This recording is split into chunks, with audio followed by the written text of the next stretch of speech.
Chosen ones, if you feel torn between healing and destruction, you're both.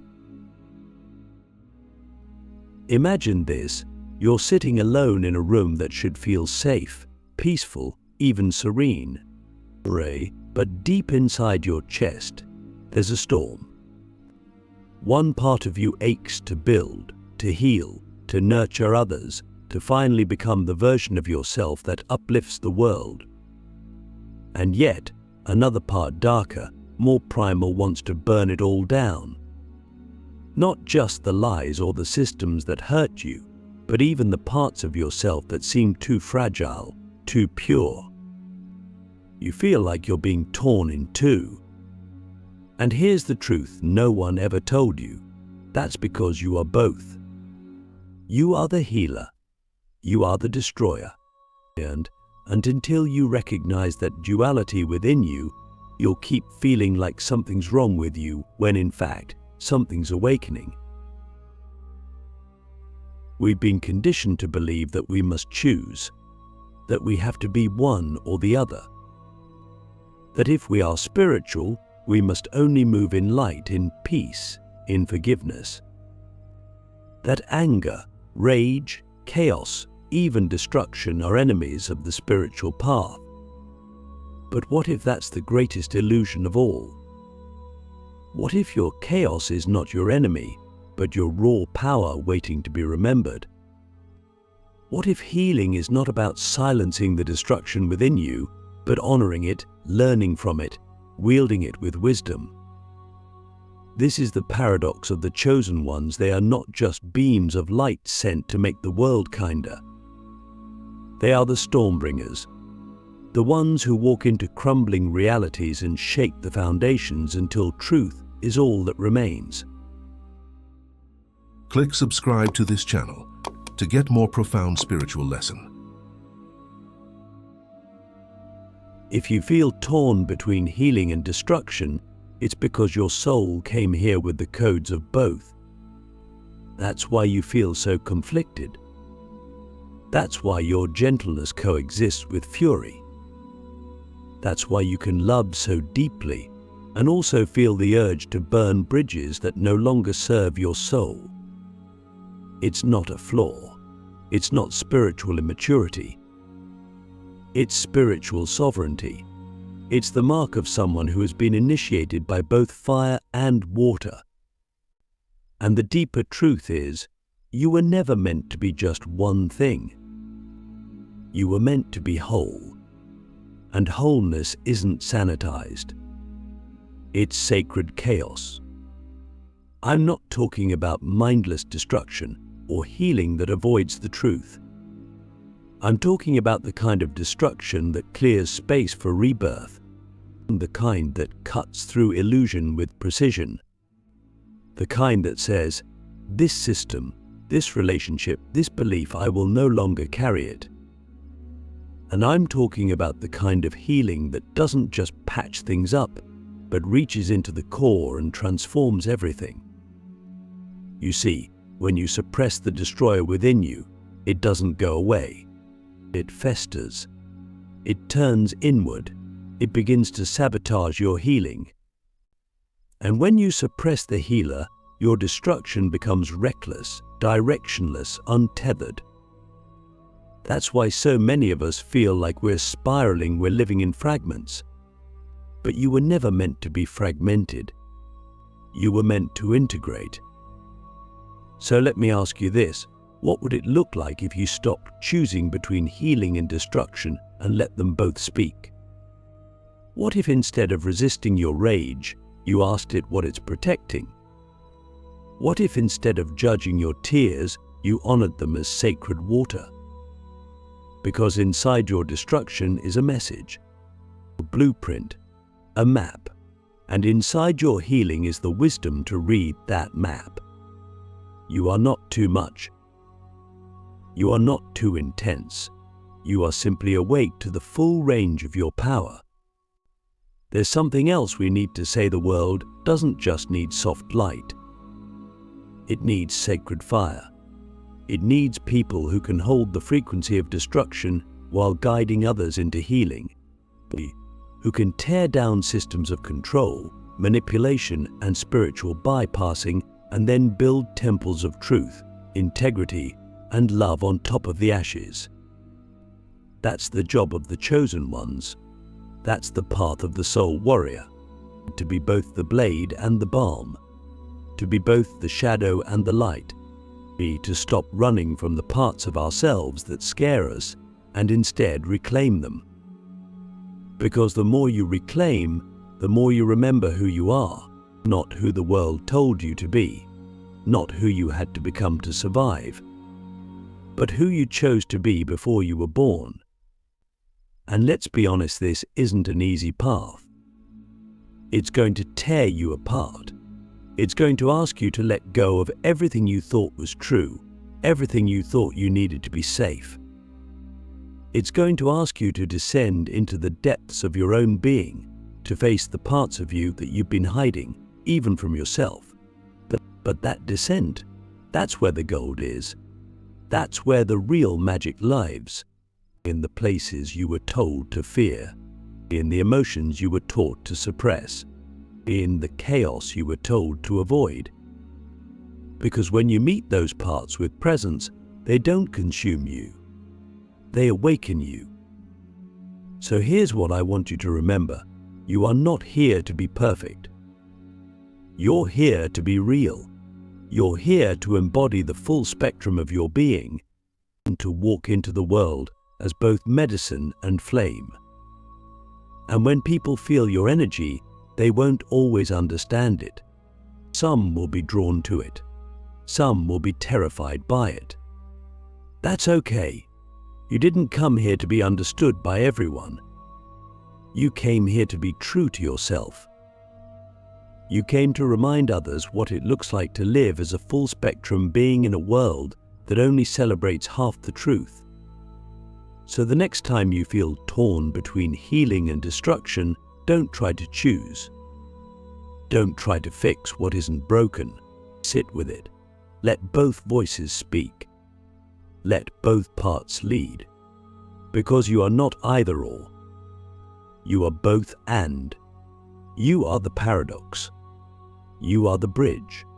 You are the storm and the stillness. And the moment you stop trying to resolve that tension, you become it. You embody it. And from that embodiment, real change begins. Not just in you, but in everyone your energy touches. Becoming the sacred weapon when your pain turns into purpose and your fire becomes precision. There comes a moment, often after the chaos has cracked you open, when everything you've been through begins to realign. Like shattered glass slowly reorganizing into a blade. That's when you realize something powerful. Your pain didn't come to break you, it came to build you into a weapon. Not a weapon of destruction for the sake of carnage, but a sacred instrument forged by divine design, made to cut through illusion, to pierce the veils of deception, and to carve space for truth. But the chosen ones, especially those who feel torn between healing and destruction, are not here to pick sides. We are here to become the edge, to become the force that slices through the masks of the world and reveals what lies beneath. And we can't do that if we're still afraid of our own shadows. All that rage you've carried, it was never random. It was fuel. It was coded energy, waiting for you to stop apologizing for feeling too much and start listening to what it's been trying to say. That heartbreak that nearly took you out. It wasn't just sorrow. It was an initiation, a sacred undoing. Because in order to become a weapon of light, your soul had to be tempered in the fires of experience. It had to survive betrayal, abandonment, silence, and still find a way to speak. And now, with every scar, you carry language that only the broken can understand. That's what makes your energy so precise, because you've been there. You don't theorize healing, you embody it. And you don't fantasize about change. You are it. But let's be clear. Becoming a sacred weapon doesn't mean you're here to fight everyone. It doesn't mean you walk around burning things down for the thrill. That's not divine destruction. That's ego disguised as revolution. No, what we're talking about is discernment, precision. The ability to know when to silence a room with your presence and when to speak words that undo centuries of programming in a single sentence. The ability to look someone in the eye and reflect the truth back to them so purely that they either rise into their power or run from it. But you didn't come here to play nice. You came here to be undeniable, to be the embodiment of what happens when someone stops diluting their essence just to be accepted. But in order to reach that level of precision, we must stop fearing the sharpness within us. We must stop mistaking our sensitivity for weakness. Because the truth is, your spiritual sensitivity is what makes you dangerous to the systems that thrive on numbness. You feel everything. You sense the distortion before it even speaks. You walk into rooms and know what's unsaid. That's not a burden. That's a gift one the world has tried to shame you for, because it knows how deeply it threatens the false order. But now, you're beginning to understand. You're beginning to remember. You weren't sent here to conform. You were sent here to cut through. So the question becomes, what are you willing to wield your pain for? Because pain on its own is just raw material. But pain aligned with purpose, that's alchemy. That's where the fire becomes clear. That's when you stop reacting out of wounds and start responding with wisdom. That's when you stop burning things down just because you're angry and start burning down illusions because the truth deserves space to breathe. That's when your destruction becomes surgical and your healing, it becomes uncomfortable.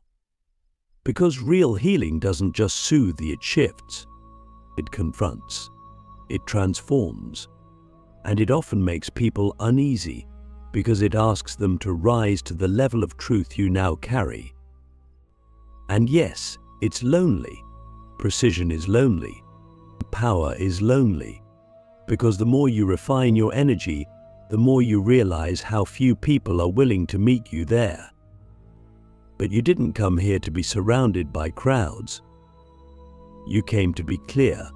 You came to be accurate. You came to be a frequency that others feel before you even speak.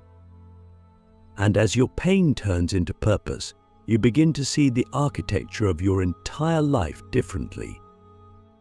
You stop seeing your struggles as chaos and start seeing them as the forge. The place where your essence was made unshakable. So now, feel into this. You are no longer just someone who survived.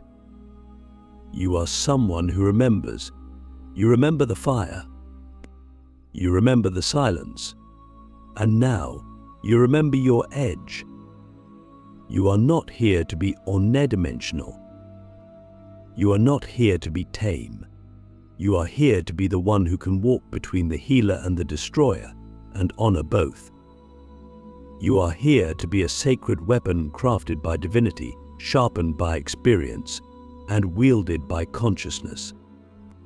And the more you step into that knowing, the more unstoppable you become. Not because you are trying to prove anything, but because you have nothing left to hide. Holding the frequency of collapse, when the world falls apart, the chosen ones rise. There is a moment in every collective cycle where the illusion begins to fracture. Institutions crumble. Belief systems rot from the inside. Relationships that once felt nourishing begin to disintegrate. And you, the one who has always carried a strange sense of inner knowing, find yourself standing in the middle of the storm, not because you caused it, but because you were born for it.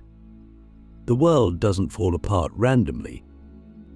It collapses to create space for something deeper, something real, something that can't be built on lies.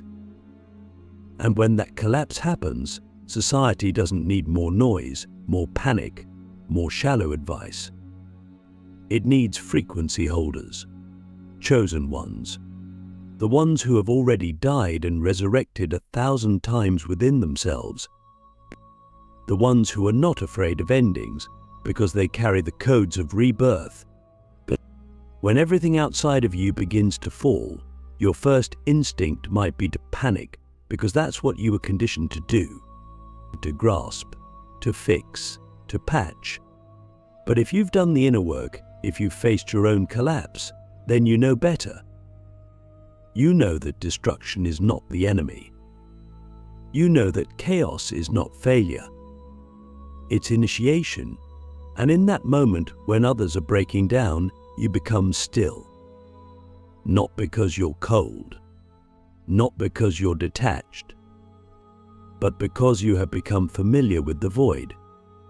You've already sat in the darkness, and instead of begging for the light, you listened. You let the silence speak. And now, when the world crumbles, you don't flinch. This is what it means to hold the frequency of collapse, to be the one who can stand in the middle of ruin and not lose themselves, and to be the one who can look into the eyes of someone unraveling and not judge them, but also not try to save them. Because you know the collapse is sacred. It's not something to be bypassed. It's not something to be rushed. It's something to be witnessed. And that's what you've become, a sacred witness. Not just to others, but to your own becoming. You've watched parts of yourself die. You've watched identities dissolve. And you didn't run. You stayed. You felt it. And that's why your presence is so powerful, because you are not afraid of the dark. Let me ask you something. What if your presence in this collapsing world is not a coincidence? What if you were sent here to remind others how to breathe through endings? What if your calm, your clarity, your strange sense of it's going to be okay, even when it looks like it's not, is actually medicine for the collective nervous system? Because the truth is, many people have never been taught how to die consciously.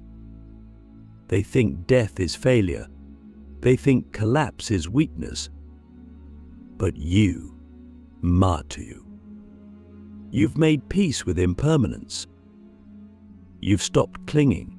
You've stopped pretending that everything needs to be preserved. And that's why you're free. But freedom is not easy. It comes at a cost. The more you hold the frequency of collapse, the more you'll be misunderstood. And people may project onto you.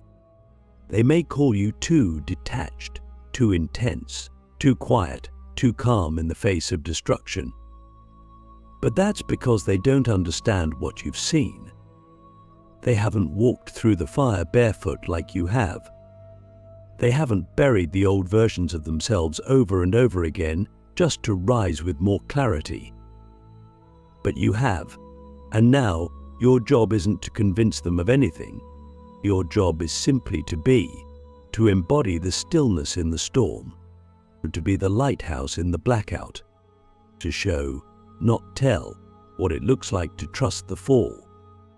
Because when you trust the fall, you stop trying to control everything. You stop trying to save everyone. You realize that sometimes the most loving thing you can do is let it burn. Let the old fall. Let the masks melt. Let the false identities crash into the ground.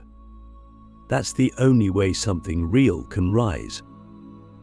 And when it does, it will rise from the ashes, not from fear, not from ego, but from essence. And it will recognize you, because you were there all along, holding the frequency that made it possible. So if you're watching the world fall apart politically, spiritually, relationally, environmentally, don't look away. Don't numb out, and don't pretend to have all the answers. Just hold, just breathe, just anchor. Because the chosen ones are not here to avoid collapse. We are here to guide consciousness through it. And the only way to do that is to become the embodiment of what we've already survived. Not perfect, not invincible, but present. And presence is more powerful than any plan. This is what it means to rise when the world falls.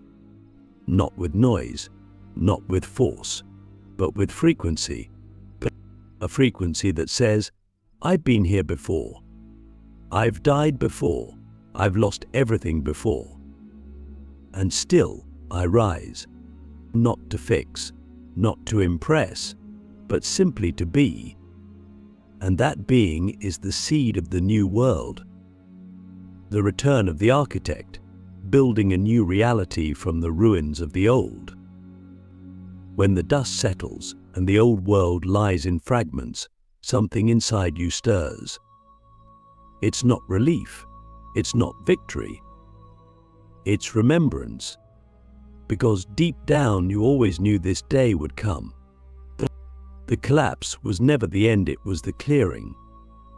And now, as the noise fades and the false gods fall silent, your deeper purpose begins to crystallize. You are not just a survivor of the storm, you are its architect.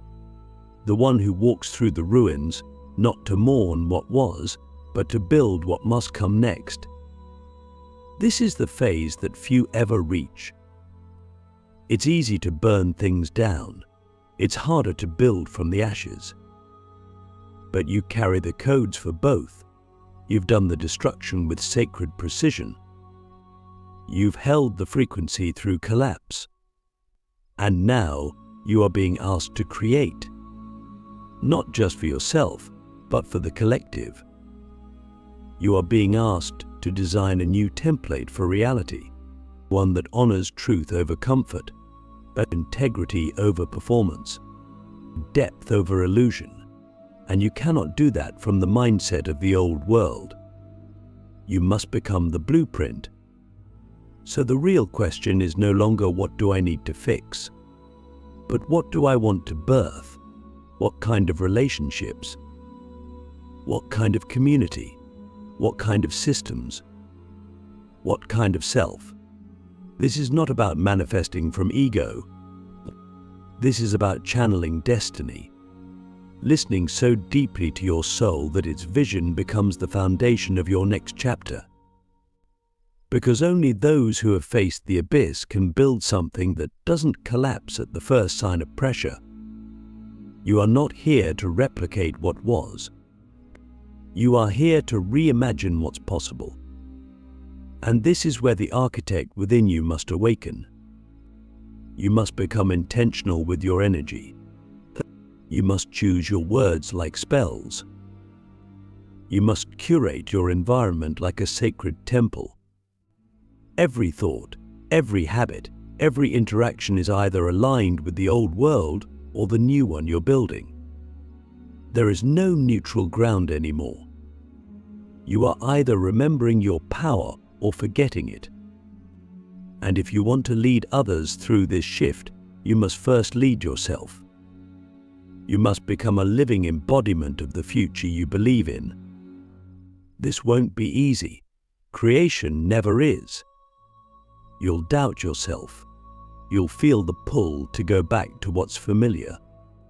You'll be tempted to shrink, to settle, to silence your vision for the sake of fitting into a world that no longer fits you. But you didn't come this far to build halfway. You didn't burn for nothing. You are here to anchor a new era. And that means being brave enough to create things no one else sees yet. It means loving in ways that don't make sense to the mind. It means trusting your inner architect more than the external noise. Because when the world looks at you now, they won't see the fire you walked through. They won't feel the nights you held yourself together with nothing but breath and grit. But they will feel your frequency. They'll feel the solidity in your presence, the clarity in your words, the safety in your energy. And without even knowing why, they'll begin to remember who they are too. That's how the new world spreads, not through force, but through frequency transmission, and through the living example of those who chose to rise when it was easier to disappear. So this is your moment, not to go back, but to go beyond the roles, beyond the fear, beyond the illusion of limitation. You are not just a healer, not just a destroyer. You are the architect of a new frequency, a builder of worlds, a bringer of codes. And the more you trust that, the more reality itself will begin to bend around your clarity. You are not waiting for the new earth. You are it. You are not chasing your purpose, you carry it. You are not hoping someone will save you. You remembered you were the one you were waiting for. Now build.